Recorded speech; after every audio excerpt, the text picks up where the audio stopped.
के पुण्यार्चक हैं माता पिता श्रीमान स्वरूप चंद जी, कमला जैन, दिनेश जैन, रेखा जैन, दिवेश जैन, दिशा जैन, गंगवाल परिवार, प्रवासी मुंबई, निवासी ब्यावर।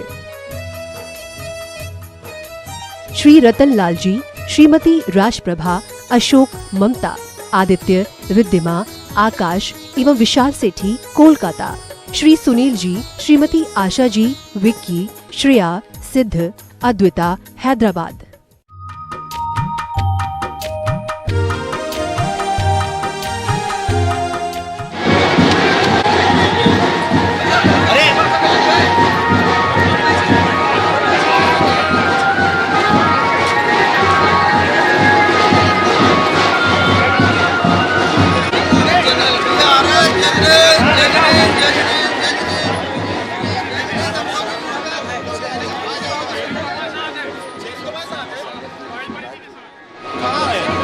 पावन प्रेरणा से और समस्त संघ की प्रेरणा से शासनोदय तीर्थ क्षेत्र का पंच कल्याणक प्रतिष्ठा महोत्सव बड़े सानंद संपन्न हुआ।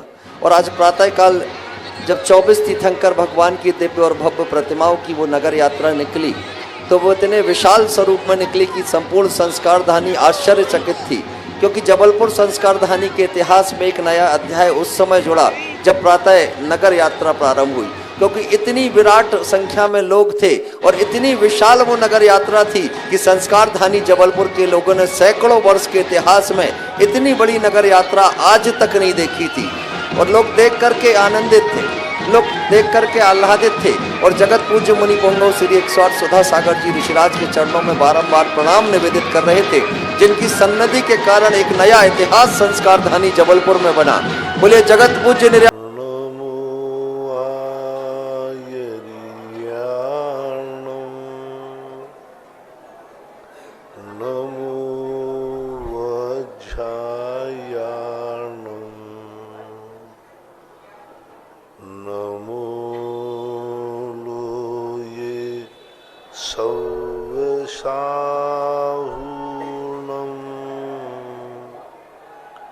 पंच परमेष्टि भगवान की आचार्य श्री गुरुवर कुंद कुंद महाराज की आचार्य श्री गुरुवर विद्यासागर महाराज की मुनि पुंगव निर्यापक शर्मर मुनि श्री सुधा सागर जी महाराज की मुनि श्री पूज्य सागर जी महाराज की समस्त मुनि संघ की मुनि श्री पूज्य सागर जी महाराज जी के चरणों में प्रणाम निवेदित करते हुए आग्रह है कि जो भी ऑनलाइन जिज्ञासा हमें प्राप्त हुई हैं वो समाधान के लिए जगत पूज्य मुनि पुंगव श्री सुधा सागर जी ऋषिराज के समक्ष प्रस्तुत करें।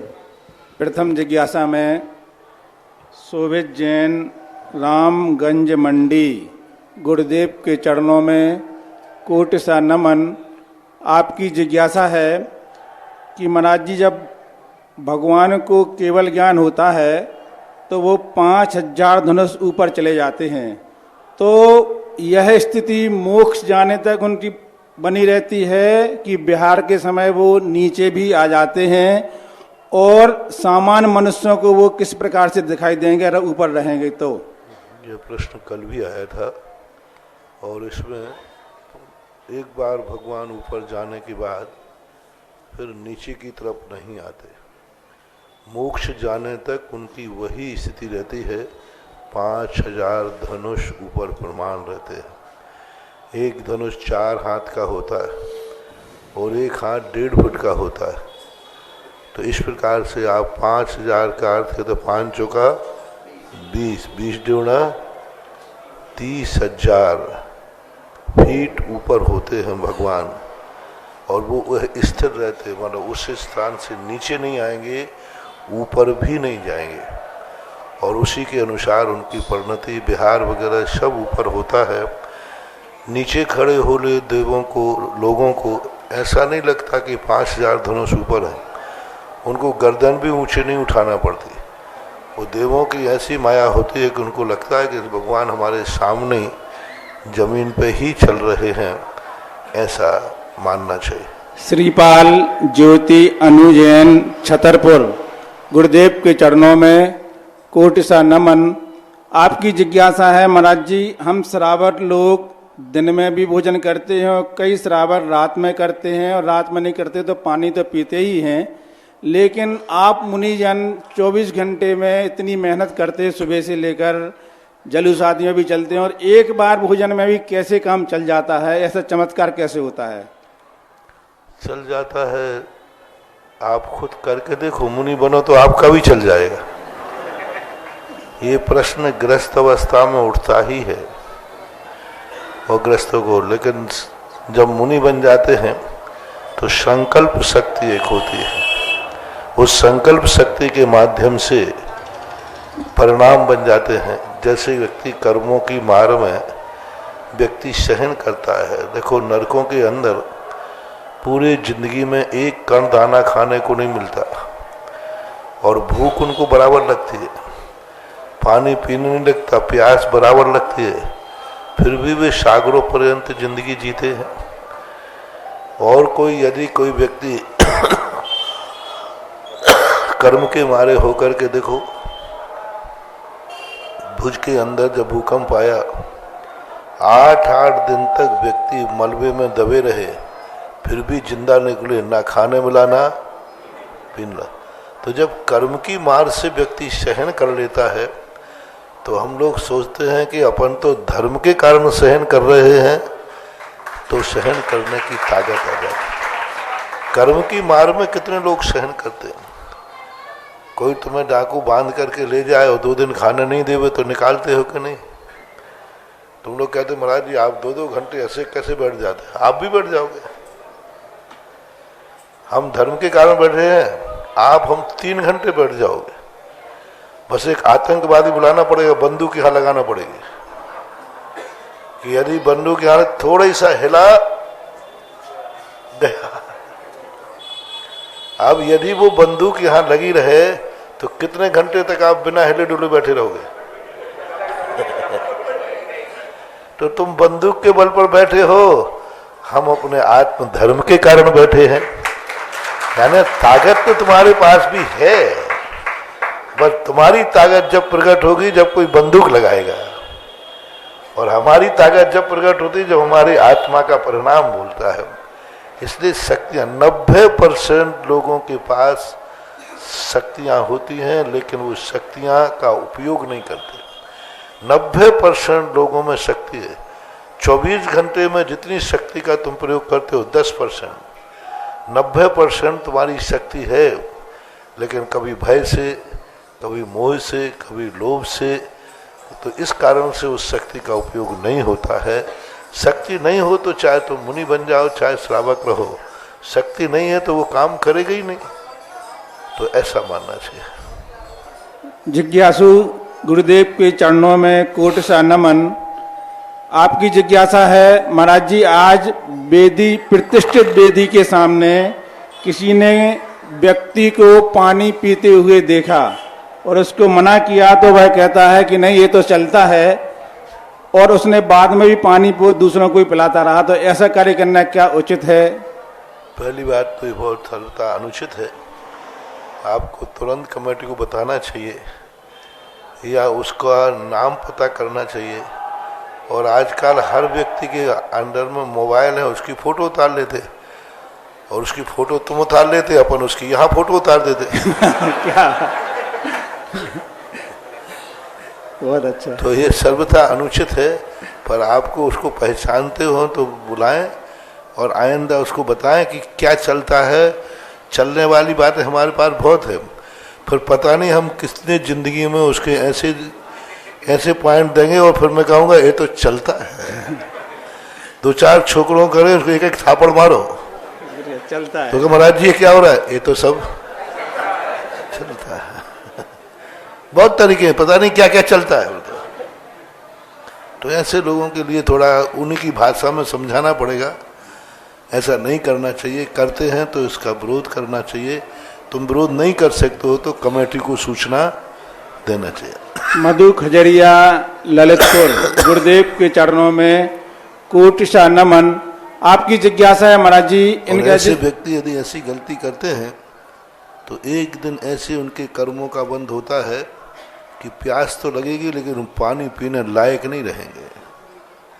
पानी पीना चाहेंगे तो पानी मिलेगा नहीं, पानी सामने रखा है लेकिन पी नहीं पाएंगे। आप देखते डायलिसिस वालों की क्या हालत होती, 1 लीटर पानी 24 घंटे में देते हैं, उसमें भी खाना पीना सब उसी में आ जाता है, एक एक बूंद को तरस जाते हैं। उस समय ऐसे ही स्थानों पर से कर्म बांध लेते हैं, फिर वो कर्म उनको ऐसा कहता है कि तू कहता था वेदी के सामने चलता है, अब ले तू पीने लायक ही नहीं रहेगा, ऐसे कर्म बनते हैं। मधु खजुरिया, ललितपुर। गुरुदेव के चरणों में कोटि सा नमन। आपकी जिज्ञासा है महाराज जी, हमारी कॉलोनी में जो मंदिर है उसमें हम लोग 24 भगवान के जब जब कल्याण पढ़ते हैं उसको मनाते हैं, जन्म कल्याणक आदि, और शाम को गिफ्ट भी बांटते हैं। तो ये गिफ्ट बांटना हम लोगों का कोई गलत तो नहीं है क्या? नहीं, ऐसा कोई बात नहीं, गिफ्ट वगैरह बांटना कोई नहीं, प्रोत्साहन है। बस यही है कि वहाँ मंदिरों में खाना पीना न करके मंदिर के बाहर यदि आप कोई गिफ्ट बांटते हैं तो कोई अनुचित नहीं है, बांट सकते। ब्रह्मचारिणी रानी प्रिया दीदी, पुसद, महाराष्ट्र। गुरुदेव के चरणों में कोटि सा नमन। आपकी जिज्ञासा है कि महाराज जी गंधोदक मस्तक पर लगाते हैं, लेकिन कभी कभी पैर या घुटने में दर्द हो जाता है, तो श्रद्धा पूर्वक वहाँ भी लगाने में कोई दिक्कत तो नहीं? पूज्यवर पद्मनंदी महाराज ने पद्मनंदी पंचविंशतिका के अंदर गंधोदक लगाने का ललाट पे लिखा हुआ है। मात्र ललाट का स्थान जो होता है ये, और किसी उसके बाद के आचार्यों ने आँखों के ऊपर भी लिखा है, आँखों के अंदर नहीं, आँखों के ऊपर, ज्ञान चक्षु के रूप में। इन 2 स्थानों के अलावा अन्यत्र कहीं गंधोदक नहीं लगाना चाहिए। अब तुम कहो कि घुटने में पेट में दर्द हो रहा है, तो आपके पेट में दर्द होता है लेकिन इंजेक्शन कहाँ लगता है? हाथ में। तो पेट का दर्द कैसे ठीक हो जाता है? फिर जहां दर्द हो वहीं इंजेक्शन लगना चाहिए। जिस व्यक्ति को ऐसा भाव आवे कि मेरे पेट में घुटने में दर्द है तो गंधोदक यहाँ लगाऊं, उसी समय तुम इंजेक्शन का ध्यान रख लिया करो। उदाहरण भी ढूंढ के रखना पड़ता है तुम्हें समझाने के लिए, नहीं तो हमारे धर्म की बात है तो तुम्हें समझ में ही ना आए कि महाराज घुटने में तो दर्द है, महाराज लगा कहाँ रहे हैं? माथे पे। अब मैं पूछता हूँ, दर्द तो पेट में, घुटने में, इंजेक्शन लगता है हाथ में, कुल्हे पर, तो वो ठीक होता है कि नहीं? ऐसा ही गंधोदक मस्तिष्क पे लगाओ, जहां दर्द होगा वो ठीक हो जाएगा। जिज्ञासु, गुरुदेव के चरणों में कोटि सा नमन। आपकी जिज्ञासा है महाराज जी, किसी ने संतान को गोद ले लिया है तो उसको जैन बनाने की विधि क्या है? देखो, गंधोदक में इतनी ताकत है, लगाना तो दूर, गंधोदक की वंदना करने से, यदि आपने उसको यूं करके नमस्कार भी कर लिया तो नमस्कार करने मात्र से गंधोदक बीमारी को दूर कर देता है। नमस्कार जिन गंधोदकम वंदे निर्मलम निर्मलीकरणम पवित्रम पापनाशनम, जिन, हाँ ऐसे आगे, जिन गंधोदकम वंदे वंदेत, यानी मैं जिन भगवान के गंधोदक की वंदना करता हूँ, वंदना करने में इतनी ताकत है उस गंधोदक की। देखो गंधोदक की महिमा, भगवान की वंदना नहीं, भगवान के गंधोदक की वंदना इतना वंदनीय भगव है कि नमस्कार करने मात्र से हो जाता है। भगवान के अभिषेक देखने मात्र से गंधोदक नहीं भी मिल पाया, लेकिन भगवान की धारा आंखों से देख ली तो भी वह आंखों से उस गंधोदक की जो ताकत है वो आंखों से प्रवेश करके और तुम्हारी बीमारी को दूर कर सकती है। गंधोदक को ऐसे ही मत समझें, उसका 9 मल द्वारों पर नहीं लगना चाहिए, और इस सबसे बढ़िया तो ललाट पे लगना चाहिए। बस ये 9 मल द्वार पीना नहीं चाहिए। कई लोग पी लेते, पीने में कितना दोष लग गया। ये मल द्वार है मुख, और इससे गया हुआ गंधोदक मलमूत्र बनेगा तो गंधोदक का कितना अपमान है। ऐसा करना चाहिए। किसी ने बच्चे को गोद ले लिया तो उसको जैन बनाने की विधि क्या है? वो व्यक्ति देखे जाएगा, बच्चा कौन गोद लिया, कहाँ से लिया, किसका है, कैसा है, परिस्थितियों के अनुसार उस पर विचार किया जाएगा। ऐसा सार्वजनिक केस को ऐसे सार्वजनिक नहीं किया जा सकता। उस पर सब चीज़ों पर विचार किया जाएगा। शुभम जैन, झांसी। गुरुदेव के चरणों में कोटिशा नमन। आपकी जिज्ञासा गुरुदेव, मंदिरों में रत्नों के भगवान की प्रतिमा बताकर डुप्लीकेट केमिकल से बनी हुई रत्न जैसी दिखने वाली प्रतिमाओं को प्राण प्रतिष्ठा का विराजमान कर रहे हैं।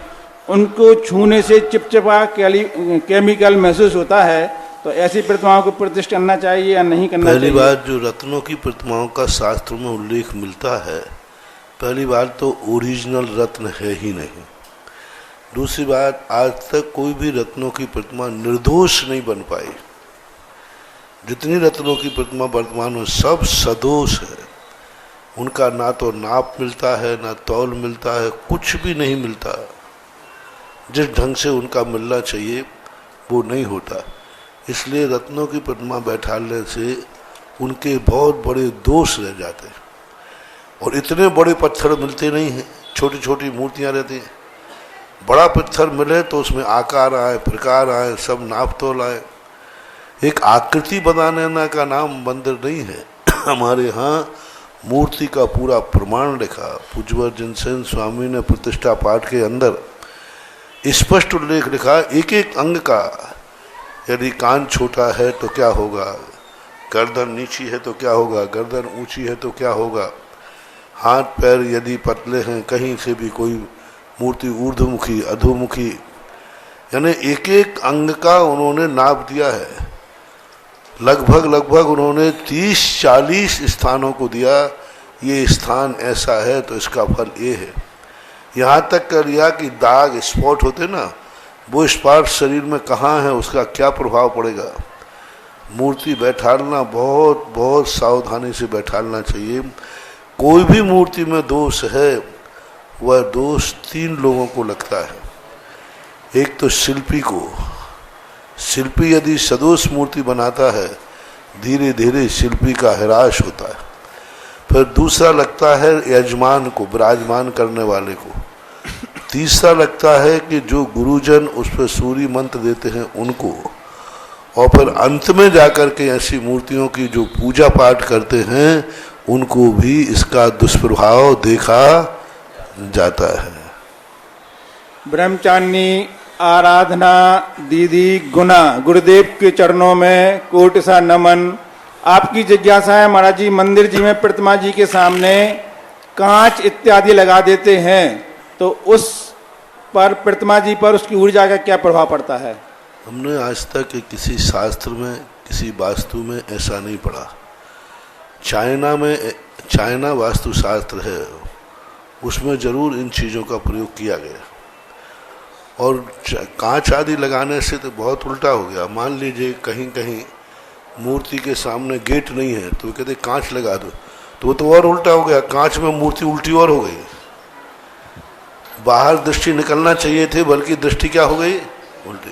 वो ये तर्क देते हैं कि आमने सामने मूर्ति हो जाने से दिशा दोष नहीं बनता। एक मूर्ति तो ये बैठी और सामने कांच लगा दिया तो वो मूर्ति हो गई। इन 2 मूर्तियों के होकर के ऐसा समझौता करते हैं, इससे कोई फायदा नहीं है। बल्कि मंदिरों में कांच का काम भी नहीं होना चाहिए। जिन मंदिरों में ये कांच के काम हैं, वे मंदिरों का सारी ताकत, एनर्जी खत्म हो जाती है और धीरे धीरे करके वे बहुत नुकसानदायक होते हैं। जहाँ जहाँ कांच के काम हो वो कांच के काम निकाल दो, क्योंकि टुकड़े टुकड़े में जो कांच लगता है उसमें जाने वाले की पूरी आकृति खंडित होती है। दर्शन करने वाले की, मंदिर में भगवान की आप दर्शन कर रहे हैं, आप खंड खंड में देखेंगे वो टोटे टोटे कांच टुकड़े। तो वो कांच का काम बड़ा फैशनेबल चल रहा है, आजकल नहीं करना चाहिए। इन मंदिरों में अतिशय नहीं होते और जो दर्शन करते हैं उनको पूजा का फल नहीं मिलता। बढ़िया सोने का काम कराओ, बढ़िया अच्छे से कम कराओ, नहीं है तो बिना सोने का रखो, लेकिन कांच के काम नहीं होना चाहिए। और ये दर्पण आदि लगाए जाते हैं तो मात्र दर्पण अलग स्थान पर जहाँ तुम स्नान आदि करते हो वहाँ मंदिरों में भी दर्पण लगते थे, लेकिन वास्तु दोष दूर करने के लिए दर्पण का कोई उल्लेख नहीं है। अब आप सभी की प्रत्यक्ष जिज्ञासा के समाधान का समय है। एक चर्चा हम करें। अभी जिज्ञासा समाधान में एक डायलिसिस शब्द आया और डायलिसिस शब्द से मुझे महावीर जयंती का दिन याद आ गया। जैन नवयुग सभा के एक पदाधिकारी भाई मनीष जैन जगत पूज्य मुनि पुंगव श्री सुधा सागर जी ऋषिराज के चरणों में आए। ठीक महावीर जयंती का वो दिन था और उन्होंने पूज्य श्री के समक्ष आकर के कहा कि मेरा भाई जो है वो हॉस्पिटल में एडमिट है और लगातार एक दिन में 3 डायलिसिस उसके हो गए हैं और स्थिति निरंतर गिरती चली जा रही है, खराब होती चली जा रही है और चिकित्सक अब कुछ असमर्थ से दिखाई देने लगे हैं। बड़ी चिंता के साथ पूज्य श्री के चरणों में मनीष जैन ने अपनी बात रखी, अपनी व्यथा रखी और पूज्य श्री ने उसी समय आशीर्वाद का हाथ उठाया और आशीर्वाद देकर के कहा कि सब ठीक होगा। पूज्य श्री जब किसी को आशीर्वाद देते हैं तो सहज भाव से ये कहा करते हैं और पूज्य श्री का इतना कहना था। और उसके बाद दूसरे दिन वही मनीष जैन आकर के कहते हैं महाराज श्री आपके आशीर्वाद का ऐसा प्रभाव पड़ा कि डायलिसिस रुक गया है और मेरे भाई को डॉक्टरों ने आज घर ले जाने के लिए कह दिया है। तो महाराज श्री जिज्ञासा यहाँ से भी प्रारंभ होती है कि आपके हाथों में ऐसा कौन सा संप्रेषण है जो चिकित्सा विज्ञान को भी चुनौती दे रहा है। भाई गर्मी का समय है, मुझे थोड़ा शांति से बैठने दे। नहीं तो सारे लोग अस्पताल से आकर के यहीं लाइन लगाएंगे। अब जिज्ञासा के लिए आमंत्रित तो मेरे पास ना कोई अतिशय है ना कोई शक्ति है, बस मेरे पास एक ही शक्ति है कि भगवान की भक्ति में अटूट शक्ति है। इसके बाद जिज्ञासा के लिए भगवान के ऊपर बहुत श्रद्धान है, अटूट श्रद्धान है। मूर्तियों के ऊपर अटूट श्रद्धान है, भक्तांबर के ऊपर अटूट श्रद्धान है, नमोकार मंत्र पर अटूट श्रद्धान है, जैन देव की जिनवाणी के एक एक वाक्य पर मेरा अटूट श्रद्धान है। बस वही श्रद्धा ही जो कुछ भी करती है, बस मेरी जो अटूट श्रद्धा है कोई नहीं डिगा सकता। दुनिया की कोई ताकत चली जाए आ जाए, मुझे कभी जैन धर्म के ऊपर से श्रद्धा को किंचित मात्र भी कम नहीं कर सकता। क्योंकि मेरी जो भगवान के प्रति श्रद्धा है और उनकी शांति धारा मेरे में कुछ नहीं, मुझे शांति धारा के ऊपर विश्वास है, भक्ति पर विश्वास है। तो भक्ति की शक्ति, वैसे शक्ति किसी के पास है नहीं, लेकिन भक्ति में ऐसी शक्ति होती है कि उससे बड़ी शक्ति दुनिया में कोई होती नहीं। इसके बाद जिज्ञासा के लिए आमंत्रित कर रहा हूं ब्रह्मचारिणी संचिति गोयल सिवनी से और तैयार रहें ब्रह्मचारिणी राहुल दीदी, वर्षा दीदी।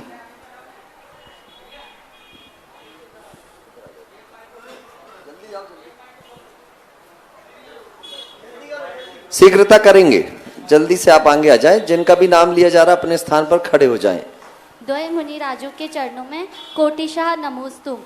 महाराज जी, आज आपने 24 पाषाण को भगवान बनाया था और आज ही की तिथि में आचार्य सिंह जी ने नेमावर में 23 भैया जी को दिगंबर दीक्षा देकर चेतन 24 ही बनाए थे और हमारे सामने पूज्य मुनि श्री पूज्य सागर महाराज जी विराजमान है। तो हम महाराज जी का दीक्षा दिवस कैसे मनाएं? आप क्या मना, वो तो मना चुके हो, तो सुबह पूछते तो बाद श्रद्धा भक्ति का अपने यहाँ एक ही सबसे बड़ी है, बंदे तद्गुण लब्धे। मुनि मुद्रा हो चाहे भगवान की मुद्रा हो, उसके प्रति हमारा एक ही भाव आना चाहिए। मैं कई बार प्रश्नों में कहा है, कोई भी क्रिया साधु के साथ देखो, बस एक ही भाव आना चाहिए, ऐसा स्वरूप मेरा कब होगा। वह स्वरूप, वह जो भावना है, वही सबसे बड़ा अपना उपकार माना जाता है। बाकी जो बाहर एक लोग व्यवहार में भक्तियाँ होती हैं तो वो तो सब करते ही हैं और हमसे ज़्यादा तुम लोगों को मालूम है। इसके बाद जिज्ञासा रखें ब्रह्मचारिणी राजुल दीदी, वर्षा दीदी और फिर तैयार रहें इनके बाद श्वेता जैन। पूज्य निरापक श्रमण मुनि श्री जी के चरणों में अनंत अनंत बार नमोस्तु। महाराष्ट्र जी, मेरी जिज्ञासा है कि जो आजकल अहिंसा कूप बनने लगे हैं, तो अहिंसा कूप एक हाथ से खींचने का रहता है और एक मशीन के द्वारा भी पानी निकाला जाता, तो मशीन के द्वारा पानी निकालते हैं उसमें खींचने का, तो उसमें भी दोष लगता है क्या हम लोगों को? मशीन के द्वारा यदि पानी निकलता है, जिसे बोरिंग कहते हैं, तो सबसे बड़ी चीज़ है कि जब दो चीज़ें, तीन प्रकार का विचार करना मशीन का। एक हैंड पंप है। हैंड पंप आपने 100-150 फुट का आपने खोदा, उसमें एक राड डली रहती है। जब आप एक लोटा पानी निकालेंगे तो 300 फुट के अंदर जो पाइप में पानी भरा है रात भर से, दिन भर से, उसमें जितने जीव हुए, और जैसे ही आपने हैंड पंप चलाया उस राड के घर्षण से असंख्यात जीव उसी में मर चुके। स्थावर नहीं, त्रस। और त्रस जीव 2 इंद्रियों से उनमें मांस का दोष आ जाता है।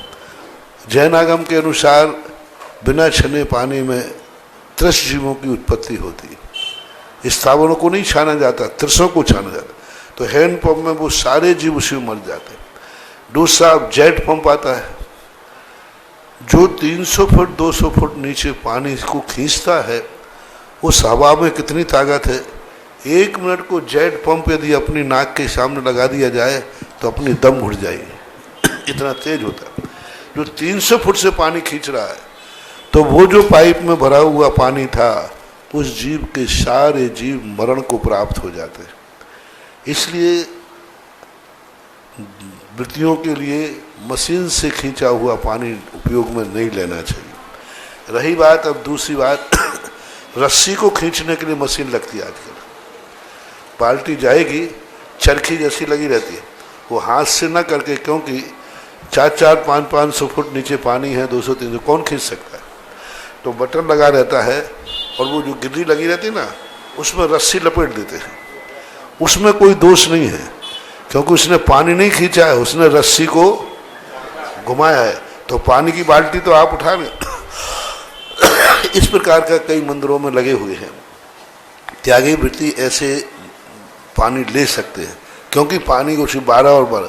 और दूसरा बिलछानी, जहाँ मशीन लगेगी वहाँ उसकी बिलछानी बन ही नहीं सकती। हमारे जैन दर्शन में छानने का महत्व नहीं है, बिलछानी का महत्व है। छानने का महत्व नहीं है, बिलछानी का महत्व। बिलछानी के लिए छाना जाता है कि जो जीव हैं, इन जीवों को मरण प्राप्त ना हो, हम पुनः उसमें भेज सकें। तो इस प्रकार के विधान हमने जो किया, ऐसे अनुसार चल जाएगा, चल ही रहा है। और पानी, टाका का पानी तो संग्रह किया ही जाता है। उतना दोष, वो दोष तुम लोगों को माफ है, क्योंकि उसमें त्रस्त जीवों की आराधना नहीं हुई। यदि आपने गिर्री चलाने के लिए लाइट जलाई तो वो स्थावर जीव है, और आप ग्रस्त होने के कारण से इस प्रकार के स्थावर, क्योंकि इसमें तो फिर आप चूल्हा भी जलाते हैं, लाइट भी जलाते ही हैं, तो वो आप लोगों के लिए नहीं है। हम लोग का तो ठीक है, हम लोग तो नहीं करेंगे, लेकिन आप लोगों के लिए इस प्रकार की लाइट आदि जला करके करने में कोई बाधा नहीं है। आप श्रावक हैं। इसके बाद जिज्ञासा करें श्वेता जैन, और फिर तैयार रहेंगे भारतीय जनता युवा मोर्चा के पूर्व प्रदेश मंत्री मनीष नेताजी। आजकल तो सब चीज मशीनों ही से होती है। मिक्सी काय से चलेगी? लाइट से। आजकल दूध में से घी काय से निकलेगा? लाइट से। मशीन। आज तो सब चीजों का मशीन का युग है। इसलिए हमारे जानाचार्यों ने पहले ही कहा, त्रस हिंसा को त्याग वृथा था वर्ण संहार। ग्रस्त के लिए स्थावर हिंसा के संबंध में व्यर्थ की न करे। इसका अर्थ है कि उपयोग में लाने के लिए तो होगी ही होगी। दोनों मुनिराजों के चरणों में मेरा कोटि सा नमस्तु। महाराज जी, मेरी यह जिज्ञासा है कि मंदिरों पदों पर लोगों को निस्वार्थ भाव से रखा जाता है, और यदि किसी को कोषाध्यक्ष का पद दिया गया हो और सुरक्षा की दृष्टि से यदि मंदिर के भंडार गृह में ताला लगा के रखा हो और समाज का कोई व्यक्ति बिना परमिशन से कोषाध्यक्ष की ताला तोड़ देता हो और पूछने पर यदि वो लड़ाई झगड़ा करने को भी तैयार हो जाए, तो उस परिस्थिति में उस कोषाध्यक्ष को क्या करना चाहिए? पहली बात तो इस संबंध में बहस करना पड़ेगी, कोषाध्यक्ष की क्वालिटी क्या है। कहीं ऐसा तो नहीं है कि कोषाध्यक्ष दादागिरी से जाके ताला डाले, नहीं खोलना तुम्हारे बाप का है, कोषाध्यक्ष तो मैं हूँ। कई बार दूसरी बात है, फिर भी ताला नहीं तोड़ना चाहिए। ताला जब टूटेगा, कोषाध्यक्ष हो चाहे अध्यक्ष हो, कमेटी क्यों बनती है? अरे प्रधानमंत्री का भी अविश्वास प्रस्ताव पास हो जाता है, होता है कि नहीं? सांसद काहे के लिए? फिर उसमें ये है कि यदि पूरी कमेटी से मिलकर के कोषाध्यक्ष की तानाशाही चल रही है तो कमेटी में प्रस्ताव हो और कमेटी बहुमत में आकर के फिर ताला तोड़ती है तो उसमें कोई दोष नहीं है। लेकिन यदि आपने कमेटी की जानकारी के बिना ताला तोड़ा है तो बहुत बड़ा दोष है। एक ना एक दिन उसकी तिजोरी का ताला टूटेगा, माल गायब होगा। अनधिकृत जो काम करेगा, मंदिर का तुमने ताला तोड़ा, सामान निकाला, चोर भी आएगा, वो तुमसे पूछेगा नहीं, वो भी ताला तोड़ेगा और माल लेके जाएगा। जिन जिन के यहाँ तिजोरियाँ टूटकर माल जा रहा है, चोरी होती हैं, समझ लेना उन्होंने कहीं ना कहीं मंदिर का ताला तोड़ा होगा या किसी की अन्य तिजोरी का ताला तोड़ा होगा। हमारे यहाँ तो सीधे जो बीज बोओगे ताला तोड़ा होगा, ताला टूटेगा। सिर फोड़ा होगा तो सिर फूटेगा। तो उसका भी जब कभी उसका कभी ताला टूटेगा तो उस समय हम कहेंगे उससे, तूने जरूर कभी मंदिर का ताला तोड़ा होगा। इसके बाद जिज्ञासा करें मनीष जैन, नेता भारतीय जनता युवा मोर्चा के पूर्व प्रदेश मंत्री। और फिर तैयार रहें ब्रह्मचारिणी सविता बबीता दीदी सिलवानी। पूज्य परम पूजनीय महाराज जी के चरणों में बारंबार नमोस्तु। महाराज जी, पंच कल्याणक उत्सव के दौरान प्रवचन में आपने हम सब श्रावकों के लिए बताया कि शासनोदय तीर्थ के आदिनाथ भगवान में इतनी शक्ति है, और यदि हमें अपने जीवन में कोई भी मांगलिक कार्य करना है, नया घर बनाना है, वाहन लेना है, व्यापार करना है, तो एक श्रीफल आदिनाथ भगवान के चरणों में रखो, उनकी छत्र छाया आप पर रहेगी। पर महाराज जी, मेरी जिज्ञासा यह है कि जो पूर्व में हम अपना घर बना चुके हैं, गाड़ी ले चुके हैं या कोई भी व्यापार कर चुके हैं, तो हमारे ऊपर कैसे कृपा हो आदिनाथ की, कृपया आप हमारी जिज्ञासा में समाधान। एक बिल के नीचे लिखा रहता है भूल चूक लेना देना। अब श्रीफल लाके चढ़ा दोगे भगवान, उस समय मुझे मालूम नहीं था ज्ञान नहीं था, भूल चूक लेना देना। तो कभी कभी कोई भूल को बाद में भी याद आता है और उसको हम पुनः जीवित कर देते हैं, तो भूल को हमने सुधार लिया ये माना जाता है। तो ऐसा करना चाहिए। इसके बाद जिज्ञासा करें ब्रह्मचारिणी सविता दीदी बबीता दीदी सिलवानी। शुल्लक श्री उपकार सागर जी महाराज श्री के गृहस्थ जीवन की आप बेटी हैं। कृपया अपनी जिज्ञासा रखें और उसके बाद जिज्ञासा के लिए तैयार रहें। हमारे बीच सुनील चौधरी जी उपस्थित हैं।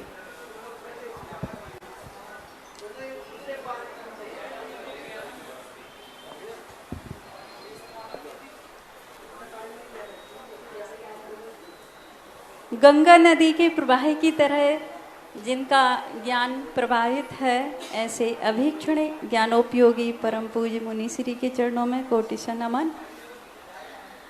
महाराज जी, समयसार ग्रंथ में आचार्य कुंद स्वामी जी ने कहा है प्रवचन सार जी में, दंसन नानोपदेशो शिष्य गहनम च पोषणम तेषिम चर्या ही सरागाणम जनिंद पूजोपदेशो वा।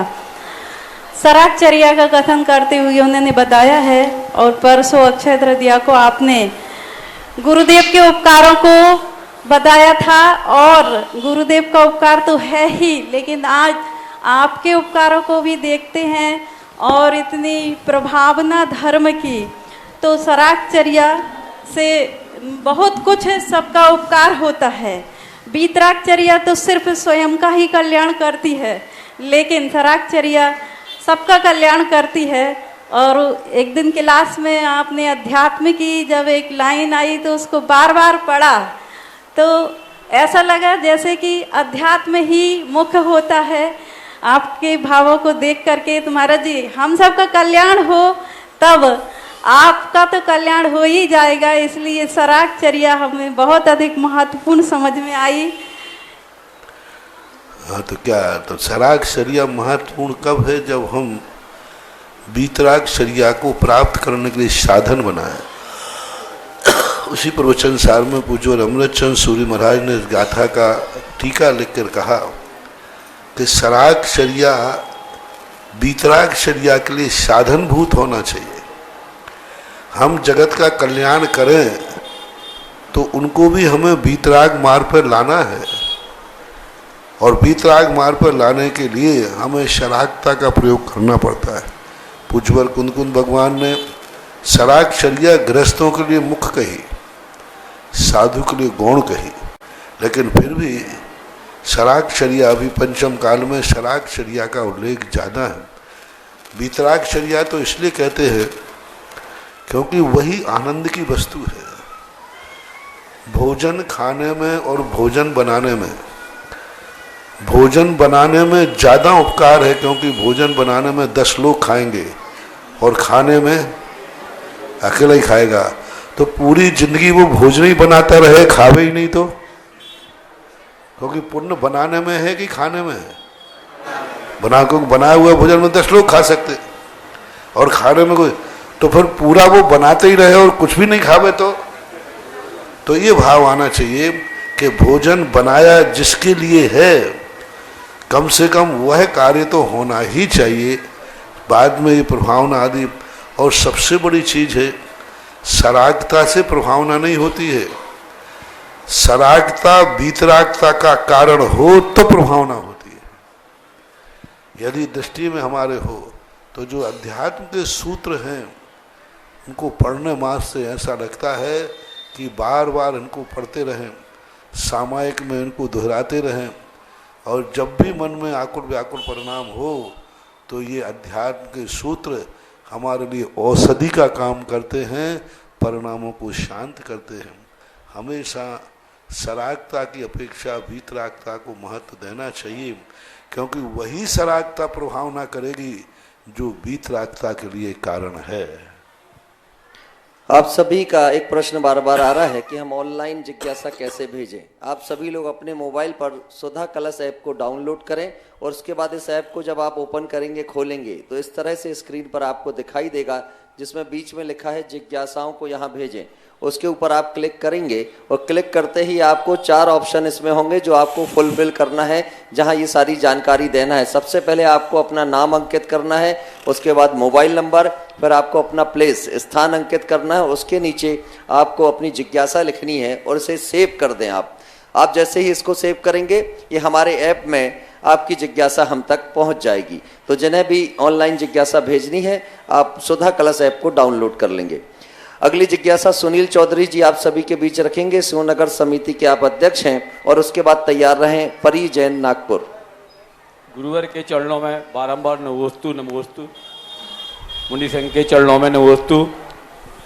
भगवान, हमारी जिज्ञासा ये है कि वर्तमान समय में हम जब जिनवाणी चैनल, पारस चैनल और भी चैनलों के माध्यम से धर्म श्रवण करते हैं, तो बहुत से क्षेत्रों में पंच कल्याणक प्रतिष्ठा के कार्यक्रम दिए रहते हैं, और हमारे यहाँ भी पंच कल्याणक प्रतिष्ठाएँ हो रही हैं, जो कि आपके आशीर्वाद से आनंद संपन्न हुई। और हमारे मन में चिंता ये रहती है कि वर्तमान समय में जब हमारी जनसंख्या घटती जा रही है और हमारे मंदिरों जिलानों में प्रतिमाएँ बढ़ रही हैं, तो आगे इनका कैसे रख रखाव और इनका समुचित वो होगा। आपने आज दुकान पर बैठे होंगे, आपने मकान बनाया, आप मकान बनाते समय यदि ये भाव करें कि कल मर गया तो इस मकान में कौन रहेगा, कल भूकंप आ गया तो फिर इस मकान का क्या होगा। घर से बाहर आप निकलते हैं, और निकलते आप ये भाव कहें रास्ते में एक्सीडेंट हो गया तो बोलो हो सकता है कि नहीं। तो आज के बाद सब लोग कल एक्सीडेंट हो गया तो, इसलिए कोई भी घर से बाहर नहीं निकलना हो तथा है, क्योंकि एक्सीडेंट होता है कि नहीं। गाड़ी में बैठ के गाड़ी में बैठूं और एक्सीडेंट हो गया तो आज के बाद गाड़ी में नहीं बैठना। आप सो रहे हैं, रात में सांप खा जाए तो खाया है, आज से सोना नहीं। ये दुर्घटनाएं कभी भी घट सकती हैं। दुर्घटनाओं को ध्यान में रख करके हमें वर्तमान की जागरूकता नहीं खोना चाहिए, अन्यथा सारा संसार हम लोग मुनि बने। मुनि बनने के पहले सोचते कि खड़े होकर हाल लेना पड़ेगा, और कहीं घोड़ा टूट गया तो टूट सकता है कि नहीं, बताओ तो भाई। और यदि ये सोचते हो जाए तो फिर क्या होगा, तो अभी तक कोई फिर मुनि बनते ही नहीं। जिनकी संभावनाएं होती हैं उनकी। और दूसरी बात, मेरा तो विश्वास है कि पहले हमने एक शिलालेख देखा था रणकपुर के अंदर। शिलालेख में एक तरफ सूर्य और चंद्रमा बना हुआ था। मैं उस शिलालेख के सामने खड़ा रहा कि सूर्य चंद्रमा क्यों बनाया, और मुझे इस बात को बहुत दिन तक वो शिलालेख घूमता रहा, सूर्य चंद्रमा क्यों बनाया, क्यों बनाया। जब मैं एक नगर में प्रवेश किया तो आप लोग नारा लगाया था, हाँ वो कुछ बोले, क्या बोले, जब तक सूरज चांद रहेगा जगत पूज्य का सम्मान रहेगा। कोई बात, भगवान का। और मैंने कहा कि ये इसलिए बनाया कि ये मंदिर जो मैंने बनाया है, जब तक सूरज चांद रहेगा ये मंदिर रहेगा। उस आपके नारे ने हमें अकल दी कि इसलिए बनाया गया। जब भी अपन मंदिर बनाते क्या भावना भर के बनाते हैं, तो हमारे लिए। और तो तीसरा कारण है, हमने जितने दिन के लिए मंदिर बनाया है, हमें पुण्य तो उतनी दिन का लगेगा। कल मंदिर पे गाज गिरे तो गिरे, कल भूकंप आवे तो आवे। मैंने तो ये बनाया कि मेरा मंदिर सूरज चांद तक रहेगा, तो अपने पुण्य के लिए बनाया जाता है महानुभाव।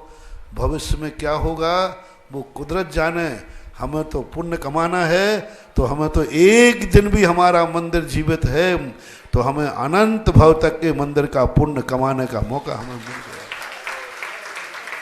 अनंत भव तक का मिल गया। कौन किसके जीवन, संसार के कार्यों में ऐसा क्यों नहीं सोचते आप इतना सादा माया जोड़ रहे हो, कल इसको भोगने वाला कोई होगा कि नहीं होगा। आप इतना कर रहे, इतना सब जोड़ रहे, कल आपके संतान इसको भोग पाएगी कि नहीं भोग पाएगी। तुम सब जोड़ रहे हो, और तुम्हारे पहले ही तुम्हारी संतान चल बसे तो काय के लिए जोड़ रहे हो। और महाराज ऐसी बातें मत किया करो आप, तो मैं थोड़ी कर रहा हूँ, आप कर रहे हो, मेरे से कोई हलवा रहे हो। आप कह रहे हो कि इन मंदिरों को संभालने वाला कौन रहेगा, हैं? जाको राखे साइया मार सके ना कोई, है बाल न बाका कर सके जो जग भरी। एक और आता है, भगवान भरोसे जो रहे पर्वत पर हरियाएं। सब चल रही है दुनिया, मिटती भी है बनती भी है, बड़े बड़े मंदिर खंडहर भी हुए हैं, तो नए नए मंदिरों का निर्माण भी हुआ है। खंडहर, प्रकृति बदलेगी। बड़े बड़े आज चित्तौड़ जो एक आज राजस्थान का बहुत बड़ा चीज मानी जाती थी, आज वो खंडहर है। लेकिन आज बॉम्बे पूना जैसी सिटियां आज बसी भी है। तो ये सब चीज़ों का उत्पाद व्यय चलता रहता है। इन संबंध में यदि तुम एक मिनट भी सोचोगे, जी नहीं पाओगे, सो नहीं पाओगे, जाग नहीं पाओगे। एक व्यक्ति ने कहा, महाराज जी मैं घर से बाहर निकलता मुझे डर लगता है एक्सीडेंट हो गया तो मरने से। बोले हाँ। मैंने कहा घर में बैठा है और ऊपर से पट्टी गिर गई तो, हाँ कि महाराज गिर सकती है। तो मुझे अब कहाँ जाएगा, कि महाराज मैं खुले आकाश में बैठूंगा। मैंने कि भूकंप आ गया तो, और ऊपर ऐसा हो जाए कि तू स्कूटर पे गाड़ी पे जा रहा है, ऊपर से सांप गिर गया तो।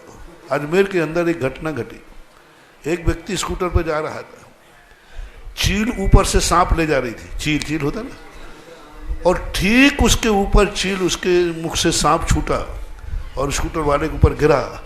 उसने उसको काटा और जैसे काटा वो स्कूटर से गिर गया। चील आई, पुनः सांप को उठा ले गई और वो मर गया। अब बोलो कितनी देर कहाँ से मौत आई, कितनी दूर से वो चील ला रही थी, सांप नहीं छूटा, ठीक उसी टू द पॉइंट। और 1 मिनट के लिए गिरा और वो फिर उठा के ले गई। और वो अब स्कूटर पर छोड़ो, आज से मर गए तो। और अगली जिज्ञासा करें परी जैन नागपुर, और उसके बाद क्षुल्लक श्री उपकार सागर जी के पास हम चलेंगे। और मेरा तो देखो, मेरा सिद्धांत तो आप मेरे ऊपर बात नहीं कर सकते, क्योंकि मैं मंदिर पहले बाद में बनाता हूँ, पहले भक्त तैयार करता हूँ।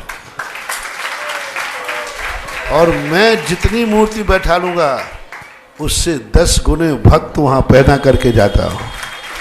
बोलो हनुमान ताल में कितनी मूर्ति मैंने बैठा ली और भक्त कितने हैं तैयार के। अब वो पहले की तुम्हारी मूर्तियाँ बैठी हैं तो उनके भी किए हैं। मूर्ति की गिनती कर लो और भक्तों की गिनती कर लो। भक्तों की संख्या ज़्यादा है, दर्शन करने वालों की संख्या ज़्यादा है। अब जहाँ तुम भक्त नहीं है वहाँ क्या करें, वहाँ हम बैठालते भी नहीं। अगली जिज्ञासा परिजन नागपुर की, जब तक वो यहाँ तक आ रही हैं। असीम कालीन भक्तांबर में जो नाम हमें प्राप्त हुए हैं और जो भी लोग अपने नाम देना चाहें, मात्र 51,000 रुपए की राशि के माध्यम से वर्ष में एक दिन भगवान आदिनाथ के समक्ष आपके माध्यम से असीम भक्तांबर कालीन विधान होगा। वर्ष में एक दिन आपका आरक्षित होगा और आपको मात्र एक बार ये राशि देनी है। कुछ नाम हमें प्राप्त हुए हैं। संदीप स्वाति श्रेयस चौधरी जबलपुर, राजीव कुमार पल्लव, अनीता एकता पलक मोक्षिता रियांसी परिवार, जैन श्री ट्रेडर्स परिवार, श्री प्रवीण प्रसन्न कुमुद सेल्स दमोह, श्री मयंक जैन सिंगई, संतोष कुमार, सुनील कुमार, सुधीर कुमार न्यू लक्ष्मी भंडार परिवार, अरुण जैन के परिवार से श्रीमती कल्पना जैन बजाज परिवार अग्रवाल कॉलोनी, संतोष जैन आमनपुर, मनीष जैन गैस एजेंसी, श्रीमती माया जैन। और एक नाम और प्राप्त हुआ है अभी अभी हमें, अनुराग जैन धर्मपत्नी श्रीमती सालू जैन के पुत्र आदित्य कुमार जी जैन के परिवार की ओर से। आदित्य जी के स्वास्थ्य लाभ की भावना से उन्होंने अपना नाम यहाँ पहुंचाया है। और ब्रह्मचारिणी गुणमाला दीदी टीकमगढ़, जिनेन्द्र कुमार रामगढ़ वाले, जीतेश सागर सिद्धप सची मुक्ति ज्योति समस्त रामगढ़ परिवार। हाँ, उन्होंने अपनी राशि भी प्रदान कर दी है, साधुवाद प्रेषित करते हैं। अभी रुकेंगे अभी। अब जिज्ञासा के लिए मैं आमंत्रित कर रहा हूं छुल्लक उपकार सागर जी महाराज श्री हमारे बीच है।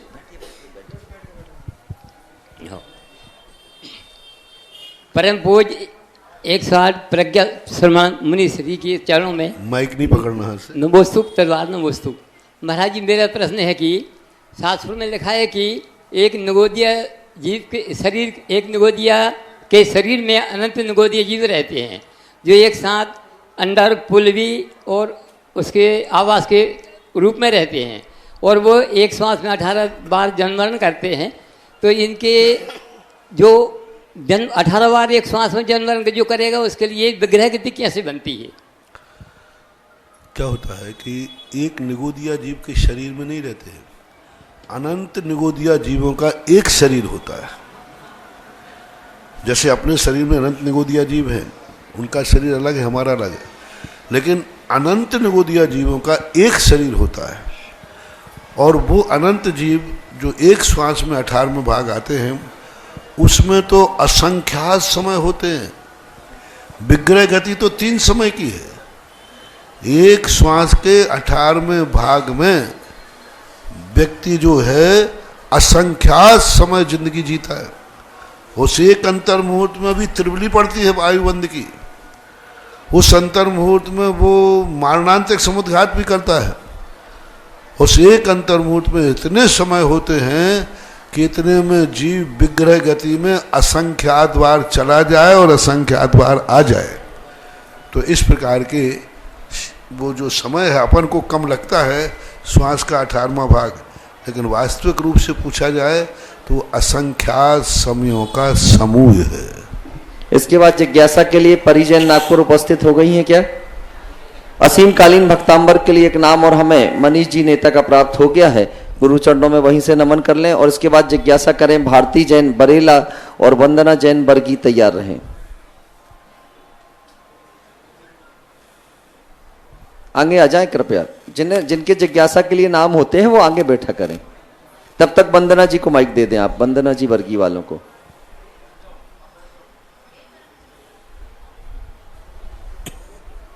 हे परम उपकारी गुरुदेव, आपके चरणों में कोटिसा नमोस्तु नमोस्तु नमोस्तु।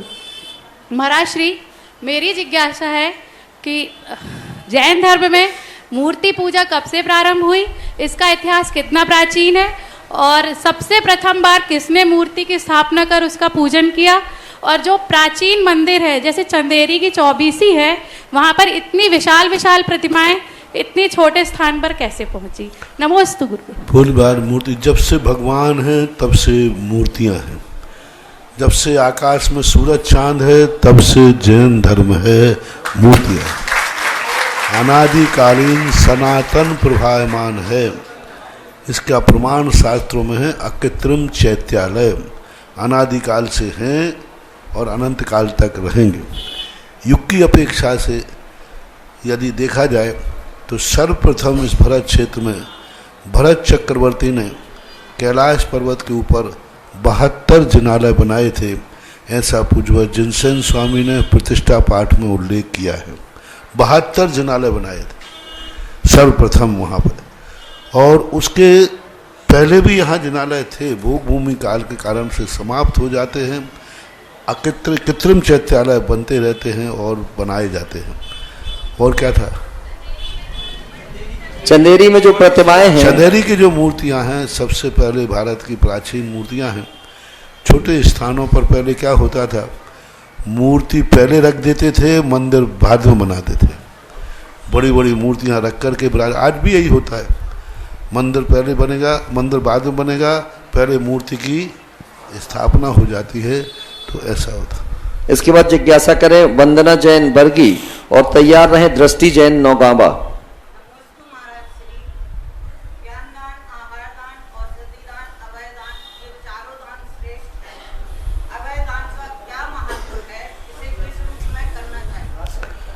हर दान अपनी अपनी भूमिका में श्रेष्ठ होता है। जब समय जिसकी ज़रूरत है, पानी में और रोटी में, दोनों में क्या जरूरी है? नहीं, आज रोटी खिलाई जाए, पानी नहीं, और रोटी नहीं हो और पानी पिलाया जाए, तो हर चीज़ का महत्व होता है। अभय दान का अर्थ होता है कि दो रूप हैं, किसी को जीवन दान दे देना, किसी को निर्भय कर देना, और अभय दान का अर्थ है आवास दान दे देना। जिसके लिए आवास नहीं है उसको शरण दे देना। अब वो आवास दान, मंदिर भी, ये मंदिर आवास दान में आएंगे। जिनेन देव के लिए आवास देना, संशाला आवास दान में आएगी, गुरुओं को आवास देना। धर्मशाला साधर्मी के आवास कहलाएगा, धर्मशाला। गौशालाएं पशुओं का आवास दान कहलाएंगे। तो जब इस प्रकार की जो स्थिति बनती है उसको आवास दान बोलते हैं। और अभय दान का अर्थ होता है किसी भी व्यक्ति के लिए घबरा रहा है, उससे कहना घबराओ मत, मैं तो हूँ। वो घबरा रहा है कि मेरा कोई नहीं है, और जाके तुमने क्या कह दिया, घबराओ मत, मैं तुम्हारे साथ हूँ, तो उसका जो भय था वो दूर हुआ कि नहीं? तो ये भी अभय दान कहलाता है। ऐसा। इसके बाद जिज्ञासा करें दृष्टि जैन नौगांवा और फिर तैयार रहेंगे राजेश जैन उज्जैन। गुरुदेव के चरणों में त्रिकाल नमोस्तु नमोस्तु नमोस्तु। हे गुरुदेव, हमने सुना है कि गुरु के प्रति मोह नहीं श्रद्धा रखो, ऐसा, लेकिन जब गुरु को देखते हैं तो हम भक्तिवश मोह और श्रद्धा का अंतर भी भूल जाते हैं। तो गुरुजी, हम श्रद्धा को कैसे धारण करें, कृपया समाधान कीजिए। वो मोह नहीं है, श्रद्धा ही है। श्रद्धा को मोह के रूप में तो जब लिया जाता है जब संसार के कार्यों के लिए किसी को चाहा जाता है तो मोह है, और परमार्थ के कार्यों के लिए जब किसी को चाहा जाता है तो वह श्रद्धा है, वह मोह नहीं। चाहत दोनों में है, राग दोनों में है, लेकिन अभिप्राय में अंतर होता है।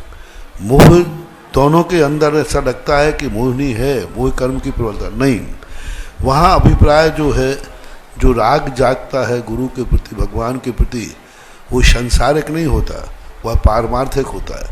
और पारमार्थिक जो राग है वह राग श्रद्धा की अभिव्यक्ति है, इसलिए उसे मोह नहीं जानना चाहिए, वही श्रद्धा का अभिव्यक्तिकरण है, ऐसा मानना चाहिए। इसके बाद राजेश जैन उज्जैन और तैयार रहे नरेश गोदा संजय जहांजरी। हेलो, नमोस्तु गुरुदेव। मेरी शंका ये है कि मैं अभी सर्विस में हूँ और कुछ समय बाद मैं रिटायर हो जाऊँगा, तो मैं आपसे ये जानना चाहता हूँ कि मुझे अपने रिटायरमेंट के पश्चात धर्म का साधन किस प्रकार से करना चाहिए और अपनी मनुष्य जन्म की सार्थकता किस प्रकार से करना चाहिए, साथ ही अभी से मुझे उसकी क्या तैयारी करना चाहिए, इसका भी मार्गदर्शन देने का। सबसे बड़ा भारतीय दर्शन में रिटायरमेंट की एक बहुत अच्छी परंपरा है। व्यक्ति को वहाँ से कार्यों से रिटायर्ड इसलिए नहीं किया जाता कि वह अयोग्य हो गया, इसलिए किया जाता है कि अब तुमने ज़िंदगी भर सब कुछ किया, अब कुछ शांति से विश्राम करो। बिना काम किए पेंशन देना, बिना काम किए पेंशन देना, ये भारतीय संस्कृति का सबसे बड़ा सोपान है, पुरस्कार है। तुम काम मत करो, अब आत्मा का कल्याण करो, समस्त तरफ के विकल्पों को छोड़कर, आकुल व्याकुल परिणामों को छोड़ करके और शांत जीवन जीना चाहिए, निराकुल जीवन जीना चाहिए। इसके दो साधन हो सकते हैं। पहला साधन, अपने घर में ही उदासीन हो जाओ, घर को ही वानप्रस्थ बना लो, घर के कार्यों में अपने आप में रुचि धीरे धीरे कम करो, और रुचि कम करके छोड़ो दूसरों के ऊपर, करने दूसरों। तो मात्र साक्षी बनो, देखो बच्चा चल रहा है, तुम देखो, गिर रहा है तो गिरने दो गिर रहा है तो गिरने दो, बस इतना मत गिरने दोगे कि वो जिंदा ही नहीं रहे। यदि चलते हुए गिर रहा है तो गिरने दो, जल्दी उठाओ मत, उसको उठने दो। माताएं क्या करती, बच्चा, अरे मेरा लाडला बच्चा गिर गया, वो कभी चलना ही नहीं सीख पाएगा। अरे थोड़ा बहुत उसको गिरने दो, हाँ इतना मत गिरने दो कि वो छत पर से नीचे गिर जाए। लेकिन यदि वो चलते चलते गिर गया है तो गिरने दो, उठाओ मत, उसको उठने दो। देखो वो क्या तरीका अपनाता है, कैसे उठता है, और गिरने के बाद वो अपने आप उठ गया तो खुशी मनाना चाहिए, अब मैं वानप्रस्थ में जा सकता हूँ क्योंकि बेटा ने उठना भी सीख लिया। तो अपने परिवार के लोग जब गिरते हैं, घाटे में जाते हैं, कि करने दो, सोचो, वो कहेगा पापा घाटा हो गया, कोई बात नहीं बेटा, अब क्या सोचा, मौन हो जाओ, देखो उसको। और वो 2-4 दिन बाद आएगा, पापा घाटा जैसा हुआ था ना, अब फायदा भी हो गया, अपन खुश हो जाओ कि घाटा भी होगा। और तो ये साक्षीभूत बनो, जैसे जैसे उम्र बढ़ती जाए, वो बारिश पैदा होता जाए, बढ़ता जाए, साक्षी बनना चाहिए।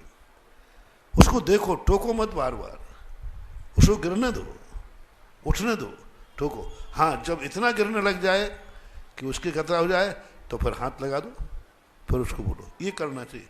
दूसरा, क्षेत्रों पर जाकर के अपना अधिक समय वहाँ व्यतीत करना चाहिए। वानप्रस्थ क्षेत्रों पर भी बनाए जा रहे हैं, वहाँ रह कर के अपनी धर्म साधना करो, घर का एकदम त्याग मत करो, और वहाँ रहकर कुछ समय जाकर के धर्म ध्यान करो। और अंत में तीसरा साधन पूज्य गुरुदेव ने अभी तिलवाड़ा में खोली रखा है, वो तो एक अंतिम रास्ता तो वो। इसके बाद जिज्ञासा करें नरेश गोदा, संजय झांझरी, और तैयार रहें श्रीमती शोभना गुना। गुरुदेव के चरणों में बारंबार नमोस्तु नमोस्तु नमोस्तु। गुरुदेव 2019 में आपके आशीर्वाद और सानिध्य में श्री सुधा सागर फिजियोथेरेपी सेंटर भिलवाड़ा में उसका भवन का लोकार्पण किया था। 2 साल कोरोना वजह से हम उसको आगे नहीं बढ़ा पाए। अब गुरुदेव आपके आशीर्वाद से वो फिजियोथेरेपी सेंटर पर शुभारंभ हो गया है। हम चाहते हैं गुरुदेव आपका आशीर्वाद यहीं से प्राप्त हो, जो भी रोगी आवे वो स्वस्थ होकर जावे, और हम कमेटी वालों को आपका थेरेपी के बारे में उचित निर्देशन मिलता रहे। देखो, नरेश गोदा है, भीलवाड़ा में एक बहुत अच्छी कॉलोनी के मंदिर के अध्यक्ष हैं। इन्होंने भी जैसा आपने अपने मंदिर में मार्बल जड़ करके अकित्र बनाया ना, ऐसा इन्होंने भी अपने मंदिर को ऐसा ही जड़ा है पूरा। बहुत सुंदर मंदिर। राजस्थान में हम किसी का उदाहरण देते हैं तो कहते हैं जाओ भीलवाड़ा देख के आओ, ऐसा ही जैसा आपका मंदिर बड़ा है, इनका मंदिर थोड़ा छोटा है। ये तो इनको अभी औषधालय खोला, उसके संबंध में तो अपन को एक ही बात सबसे बड़ा ध्यान रखना चाहिए कि हमारे लिए अपन जैसा भी रोगी आता है, पहले तो रोगी को इतना ज़्यादा सदाचारी बनाए, इतना ज़्यादा सदाचारी बनाए कि वह अपने आप उस बीमारी से दूर हो जाए। मांस भक्षण करने वाले भी लोग आते हैं, ज़्यादातर आते हैं ऐसी अस्पतालों में। उनसे कहें कि ये बीमारी तुम्हें क्यों आ रही है, किस कारण आ रही है, उनको बताएं। दूसरा, औषधियाँ अपनी अच्छे से अच्छी औषधि रखें, अधिक से अधिक हम औषधि रखें, और औषधियों को जो अच्छी औषधियाँ आती हैं उनको लें। अपने जैन समाज में औषधि दान की कोई कमी नहीं है, और हर व्यक्ति बीमारी से डरता है। मैं तो ये कहता हूँ हर व्यक्ति को प्रतिदिन किसी ना किसी रोगी को औषधि दान देना चाहिए। हर महिला को, हर व्यक्ति को जा कहना चाहिए भाई प्रतिदिन एक मरीज की दवाई मेरी तरफ से देना, एक मरीज मेरी तरफ से जितनी दवाई लगती हो देना। ऐसे इन पे करना चाहिए।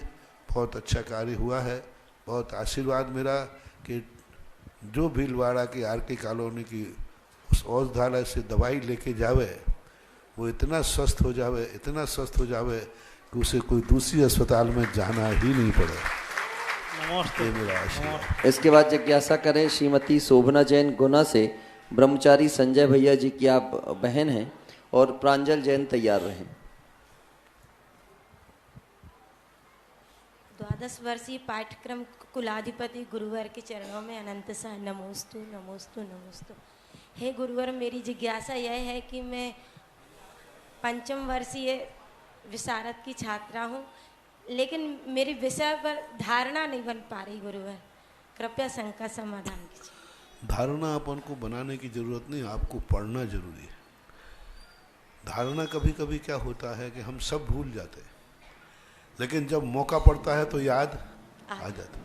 एक व्यक्ति, इसके लिए उदाहरण दिया हम देते हैं, एक व्यक्ति किसी दुकान पे छाता भूल गया और जैसे ही बाहर आया तो दूसरे का छाता देख करके अपने छाते की याद आ गई, और जैसे ही बरसात की बूंदें गिरी तो छाते की याद आ गई।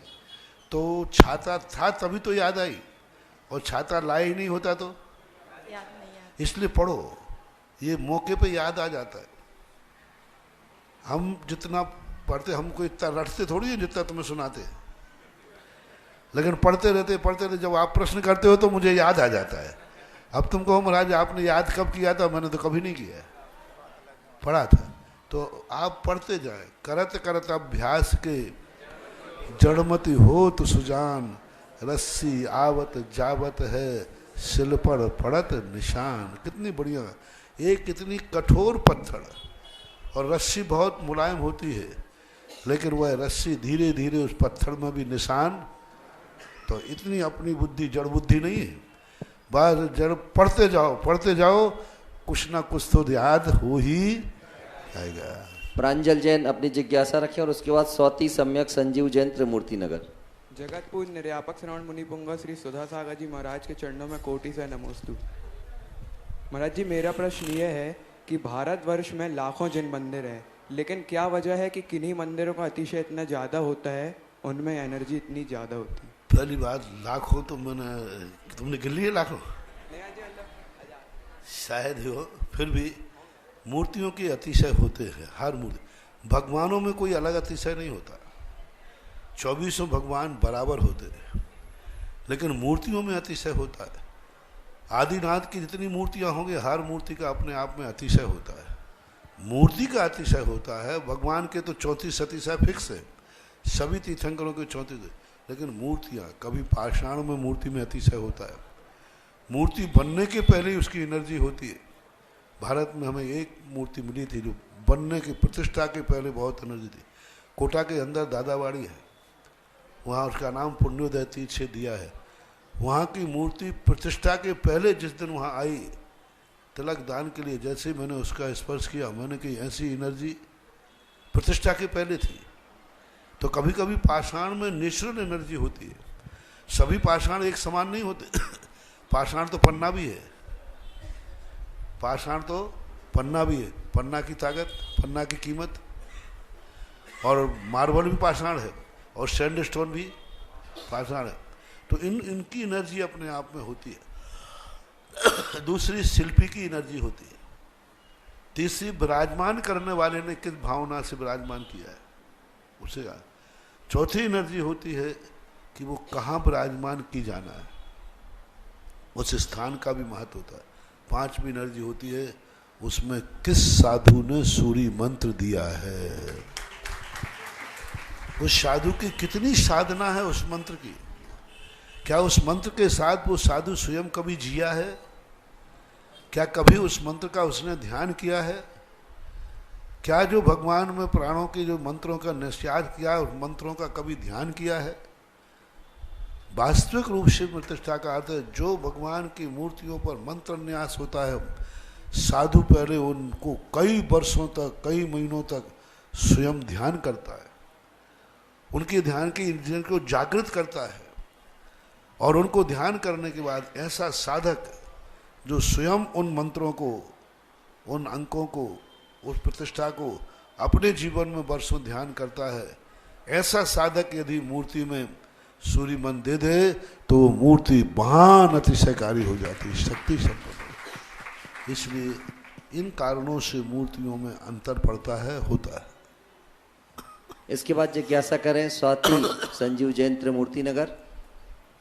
द्वय गुरुदेव को हाँ, 1 मिनट के लिए रुकिएगा। 2 महत्वपूर्ण जानकारियां आप सभी लोग जरूर सुन लें कि पूज्य श्री के सानिध्य में बहुत जल्दी एक और कार्यक्रम हम सबको उनकी कृपा से मिलने जा रहा है। पहला तो इस जिनालय में कलशारोहण का कार्यक्रम बहुत शीघ्र होने जा रहा है।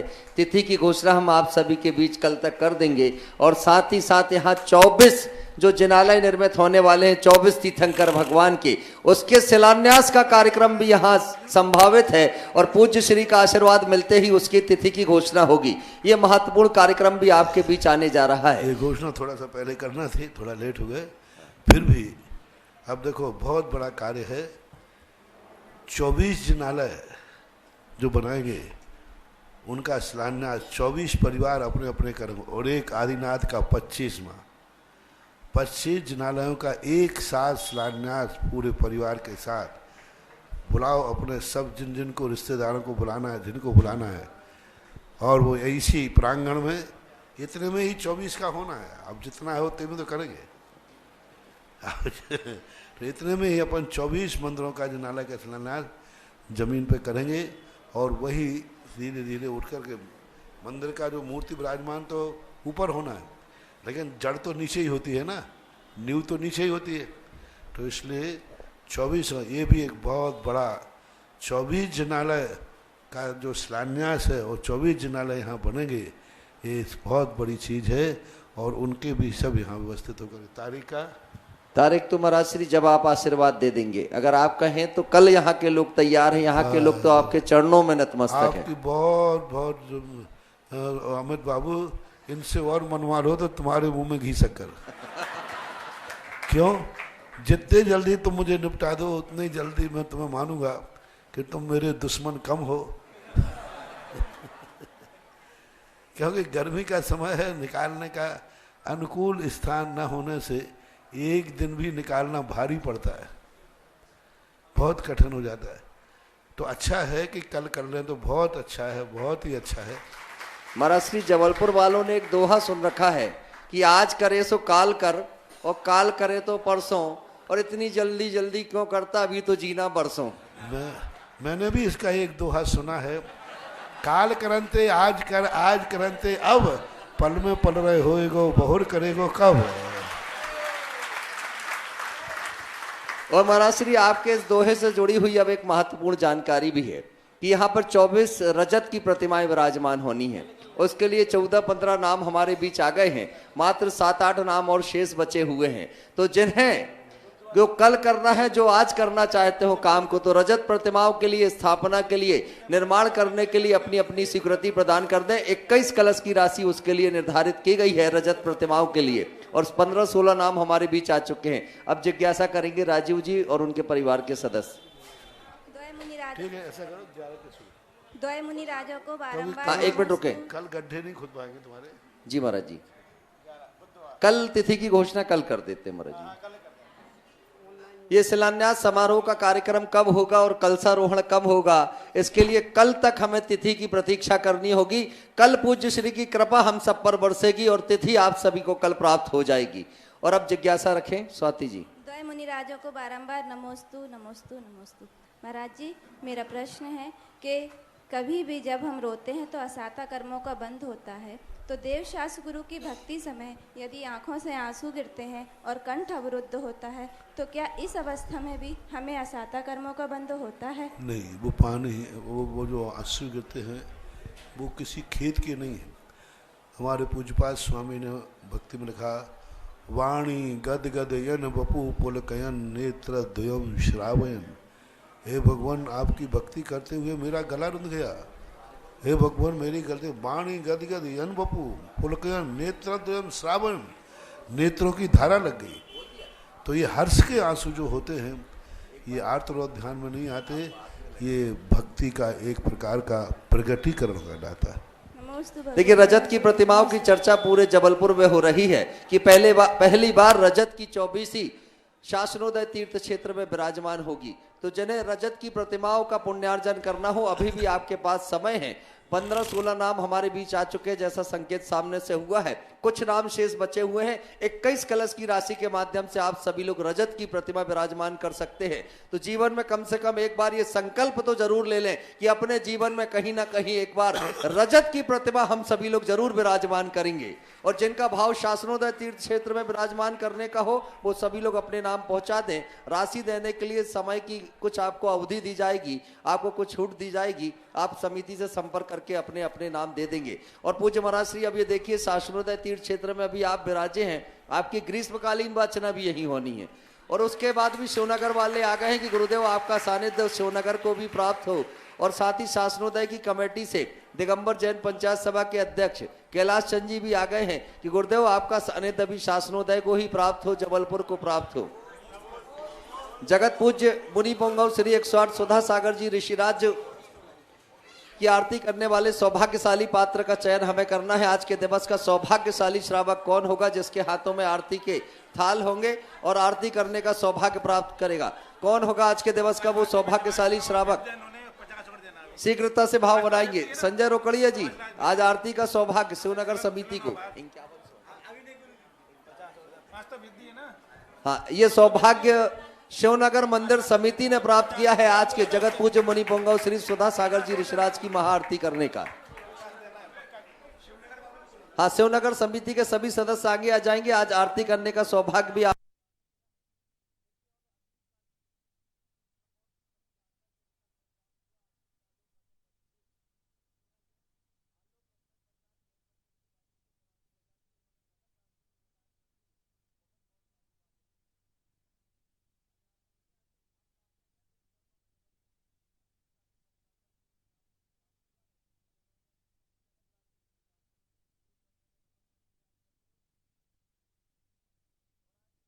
स्थानों से लोग हमारे बीच में उपस्थित है। भीलवाड़ा से, उज्जैन से, नौगामा से, खारघर मुंबई से लोग आए हुए हैं, नागपुर से लोग आए हुए हैं। सभी गुरु चरणों में नमन कर रहे हैं और महाआरती का ये दृश्य आप सभी के बीच होगा।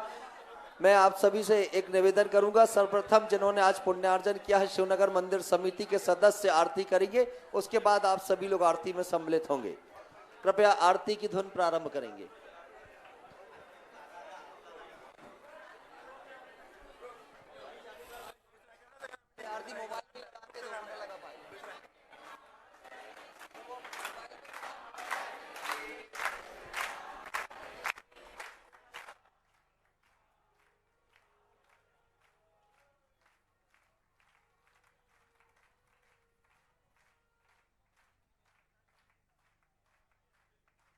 आरती प्रारंभ करें।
इस कार्यक्रम के पुण्यार्चक थे माता पिता श्रीमान स्वरूप चंद जी कमला जैन, दिनेश जैन, रेखा जैन, दिवेश जैन, दिशा जैन गंगवाल परिवार, प्रवासी मुंबई, निवासी ब्यावर।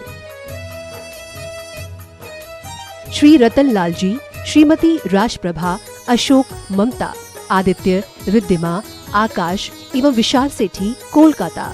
श्री सुनील जी, श्रीमती आशा जी, विक्की, श्रेया, सिद्ध, अद्विता, हैदराबाद।